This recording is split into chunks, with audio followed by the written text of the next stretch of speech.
Hello ming adlaw. So karon i-share na ko akong journey sa Young Farmers Challenge sa Department of Agriculture. Gikan sa provincial category hangtod sa regional level. Ug manghinaot ko nga daghan ang mga youth ang gusto moapil ani nga challenge. So last year, mga May 2022, nag-apply ko as Young Farmers Challenge provincial category. Ang akong gi-entry ato na business name kay Suka Bahalinana Coconut Vinegar Processing. During sa provincial level pitching or defend namo didto sa Malaybalay City, gipangutana gyud ko sa mga judges ug unsa kunoy kalahian sa mong suka sa uban. Wala ko kasagang silang pangutana atong panahona pero ako silang gitubag nga akong gibago ang panultihon nga nag-ingon nga ang propesyon sa mananggiti sa Pilipinas kay piloto pero karon ang bag-o ang batan-on ug modernong mananggiti dili piloto apan inhinyero. Atong panahona nangatawa sila ug nakaingon ko sa akong kaugalingon nga naa ko'y chance nga modaog ani. Sukad ato nagtuo ko nga walay imposible nga maapil ko sa mga awardee. Ug tuod man isa ko sa 51 ka mga gi-declare nga awardee sa Region 10 ug 22 mi ka buok sa Bukidnon. Ug atong August 31, 2022 formal mi nga gi-recognize as provincial level awardees digto sa Harbor Lights Hotel, Cagayan de Oro City. Ug wala pa nahuman ang competition digto nga level tungod kay naapay regional level nga 7 kabuk kuhaon sa 51 kabuk awardees. Isa ang kuhaon nga regional winner sa processing category, sa digital agriculture ug sa supply chain and business solution. Ug upat ka buok awardees ang kuhaon gikan sa production category. Bisan tuod og dili nako field of specialization ang agriculture, pero dako akong pagsalig ug pagtuo nga modaog ko tungod kay kabalo ko sa akong produkto. Isa sa basihan para mo qualify sa regional level competition kay ang status sa imong business. Kung naa ba kay halin, kung naa ba kay mga natabangan, nindot ba imong mga plano sa imong business plan, sa imong financial statement, kung mi-comply ba ka sa mga requirements ug sa mga documents nga gipangayo sa DA under Young Farmers Challenge program. To cut the story short, ni-qualify ta sa regional level category sa Young Farmers Challenge program. Ug niadtong October 30, 2022, isa ta sa mi-compete sa regional level competition under sa processing category. Ug atong panahona nakaingon gyud ko nga dili basta-basta nga akong mga kauban tungod kay mga nindot kayo ang ilang mga plano ag ilang mga produkto. Pero walay imposible tungod sa akong dakong pagsalig ug tuod man gi-recognize ta as regional winner under processing category.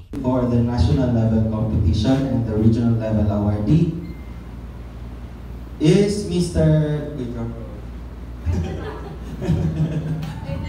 Mr.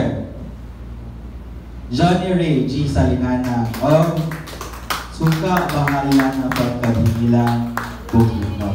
Og sa regional level category giilisan na nako og Bahalinana akong business name tungod kay dili man lang suka ang among gibaligya og naman po'y mga byproducts sama sa chili paste. Ug atong panahona nagsuggest sila nga dapat English ang tagline sa Bahalinana for future reference. Nga ibaligya atong produkto gawas sa Mindanao or even outside the Philippines. So mao to na English version ang tagline sa Bahalinana nga magpanilap ka sa kalami og gihimuan namo kini og lick once forever tempted. Nga kung makatilaw ka magpangita na. Ug tungod atong opportunity daghan ang na-develop sa Bahalinana. Na mga trainings, na mga seminars ug mga product development. Ug apil na pod ang opportunity nga nakabaligya ta sa atong produkto didto sa World Trade Center Manila. Nga makamit ta og mga different young farmers all over the Philippines nga parihan natong panglantaw sa kinabuhi. Ug naka-chance pod ta nga maka-selfie sa mga artista ug mga well-known personalities kay naaman sila atong nga event. Tungod kay kita man ang nakadaog sa regional level sa processing category, kita ang may represent sa Region 10 ngadto sa national level competition. Tungod kay ana man gyud ang competition na ay mapildi og makadaog, wala ta nakalusot sa national level competition pero dako na kay itong exposure sa atong produkto. Pagkahuman ato padayon ko sa akong negosyo ug comply sa mga requirements nga gipangayo sa DA. Kay if awarded ta, responsible pud nato ang mo report sa DA ug unsa na status sa atong business. Besides sa monitoring, kinahanglan gyud pud ta mo pasa og mga quarterly reports. Dili buot pasabot na humana ang competition, dili na ta magpakabana. Ang pag-comply sa mga requirements, pag-update sa mga status, mao na lay dakong tabang nga ngadto sa mong programa. Ug naatoy one time nga nagmonitor ang mga taga DA. Wala sila nagsaba nga napay another category sa competition. Pero good news daw kay naa na po daw upscale category nga diretso regional level. Ug ang mo qualify ani katong mga awardees nga nagsunod ug nagcomply sa mga requirements sa DA. Ug atong panahona dako atong pasalamat tungod kay nag-ingon sila nga ang Bahalinana dakog chance nga mo qualify sa upscale category. Ug didto na po nagsugod ang atong paglaom nga modaog ta. Ug tuod man out of 100 plus enterprises sa mga awardees sa Region 10 from 2021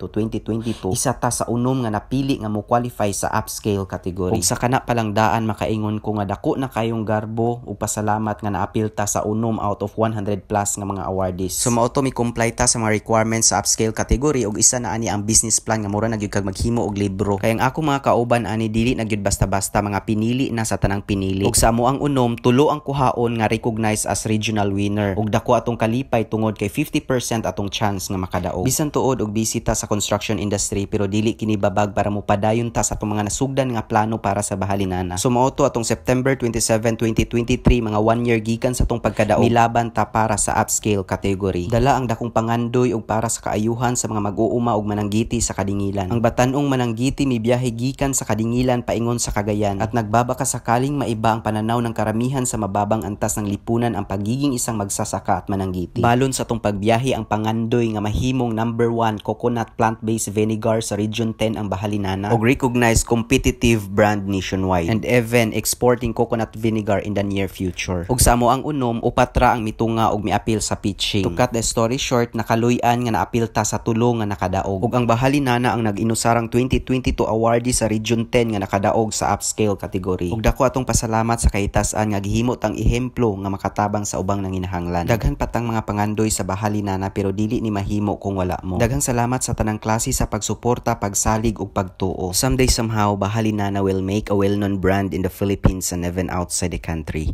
And from that time, I am proud to say na nagsisimula ako sa YFC Region 10. Daghang salamat ug hinaot ang tanan makapanilap.